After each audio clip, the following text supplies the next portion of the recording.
மேடில் இருக்குது. பெரும்பாலும் எல்லாருக்குமே ஒரு ஆரம்ப கட்ட டிரைவர்மார்களுக்கு எல்லாருக்குமே இருக்க பயம். வண்டி மூவ் பண்ணும்போது பின்னாடி நகராமல் மூவ் பண்ணணும் அப்படிங்கிறது வந்து ஒரு எண்ணம். ஆரம்பத்தில் இந்த பயம் பதட்டம் எல்லாமே எனக்கே இருந்துச்சு. ஏன் குருநாதர் இதில் பல வழி இருக்குது.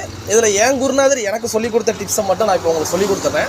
இந்த மாதிரி டிராஃபிக்லேயோ இல்லை மேல்லையோ எடுக்கும்போது இந்த கால் வந்து பார்த்திங்கன்னா இந்த நுனிக்கால் வந்து ஆக்சிலேட்டரில் இருக்கணும், குதிகால் வந்து பிரேக்கில் இருக்கணும், இந்த கால் வந்து கிளச்சில் இருக்கணும். இப்போ நான் மூவ் பண்ணுறேன் பாருங்கள். சேம் டைமில் பிரேக் ரிலீஸ் பண்ணணும், கிளச்சையும் ரிலீஸ் பண்ணணும், பிரேக்கையும் ரிலீஸ் பண்ணணும், ஆக்சிலேட்டரில் கால் கொடுக்கணும். வண்டி மூவ் ஆனது பிறகு நீங்கள் ஆக்சிலேட்டரில் இப்படி மூவ் பண்ணிக்கலாம். இந்த மாதிரி நீங்கள் மூவ் பண்ணிக்கலாம். அதே மாதிரி இப்போ பிரேக் பிடிக்கும் போது இந்த மாதிரி குதிகாலை வச்சு பிரேக் பிடிங்க.